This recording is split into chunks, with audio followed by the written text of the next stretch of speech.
Hi, my name is Sammy. I come from Scotland, as you can probably hear from my accent.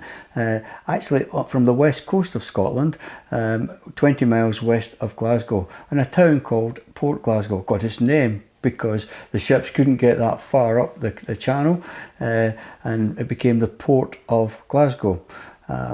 The background to the town was basically shipbuilding, and all the menfolk, nearly all the menfolk, had employment either in the yards or industry supporting the yards. I was brought up in a family home with my mother and my father, who were, in my mind, the best you can get, and my sister. And we had a lovely experience growing up. We were taken to a local church. My mother was a very strong Christian. My dad, not so much, but my mother was really strong Christian. My dad sympathised, never went to church, but sympathised with church. And as I grew up there, I had fun, I enjoyed life, life to the full as far as I was concerned. The issue with the town was that it was quite a deprived area.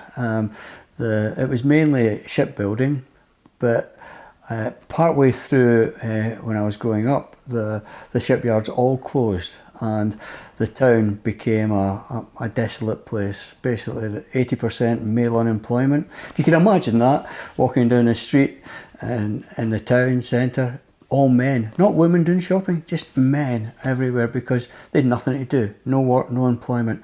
And the only thing that came around after that was basically crime started to grow, and things, disturbances grew in the background. And that's the sort of lifestyle that I actually did enjoy and grew up in that situation. And that was the background that I was then starting to look through to get employment and trying to seek a job. I got a job with the telephones, working with British Telecom. But my life was focused around being with my mates, and the work was just an opportunity to get money to go out and do things. So basically running with my mates. And that all just progressed and worked its way through. And I then felt that life was great because I had a great time with the lads. I had a Christian background because my mother had taken me to church, so I knew all about the church and singing all the songs and all that sort of stuff. But when it came to knowing the Lord, I knew nothing about that. So my life was based basically around having fun. As the years progressed, I ended up in a situation which was not the best, if I could say it that way. We ran around with a group of different people, but primarily I got involved in a really sorry incident. And during that incident, a young lad died, and I was arrested and charged. And that was a really low time in my life. My mother was a very strong Christian and went to the church next door, and she came to visit me in jail while I was waiting to be processed, and she gave me a copy of a Bible. That Bible was in those days the modern translation, but it was, if you read it today, you'll think it's really old-fashioned, really old words. It contains words like thee and thy and thou and all the rest of it. But she gave me this Bible, and I just started reading it because in a jail cell there's nothing else, absolutely nothing else to do. So I sat there and I read, and I started reading in a book called Corinthians, and no idea why I chose that book, but it was just started reading through it. Got to the chapter, got to chapter 4. And basically at chapter 4, it starts to talk about being judged. And it says, I judge not I care not if I'm judged by you or any human court. And I thought, I'm going to court tomorrow. So I carried on reading it and got to chapter 6 and it said something similar. And I thought, this is a load of dribble. And I picked up the Bible and I just threw it into the corner of the room and left it there. And as the hours passed by, I get more and more bored and more frustrated. And I went across and picked up this Bible. And this Bible was lying open at a place. And this place was in italics. It was Luke chapter 2. Totally out of context. And the part in italics says, "This day thy servant shall have his discharge in peace." And when you take verses out of context, it's not the best.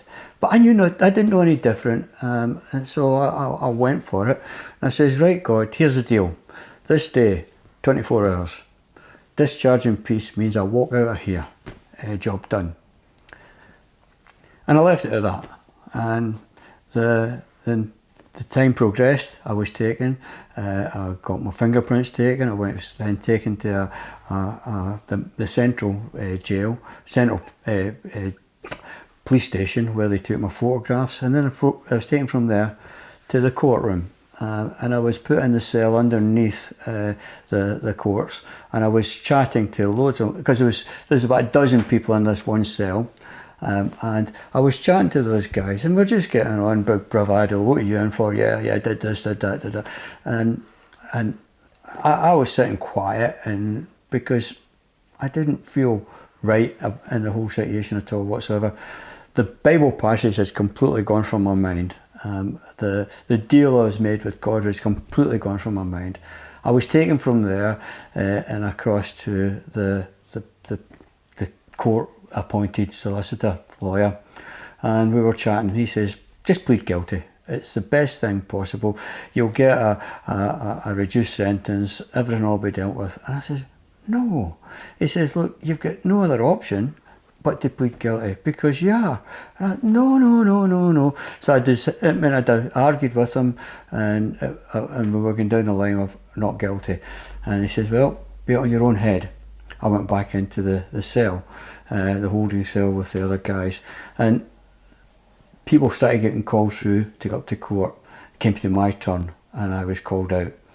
And 2 policemen took me and marched me up the stairs, and I'm thinking, I'm going into this courtroom. I'm going to have to face my mother in front of me, and she's going to be all upset. I don't really want that. They walked me to the front door of the courtroom, outside, into the exit, standing at the top of the stairs, and the policeman says, "You're getting discharged." And I looked at him, and the word discharged toyed in my mind, because that was very words used in the passage that I picked up. And I said to him, "What do you mean discharged?" He says, "Sonny, get out of my sight. We don't understand it either. Now get on your way." I just stood there, froze. The words came out of my mind. "This day, thy servant shall have his discharge in peace." Where do I go from here?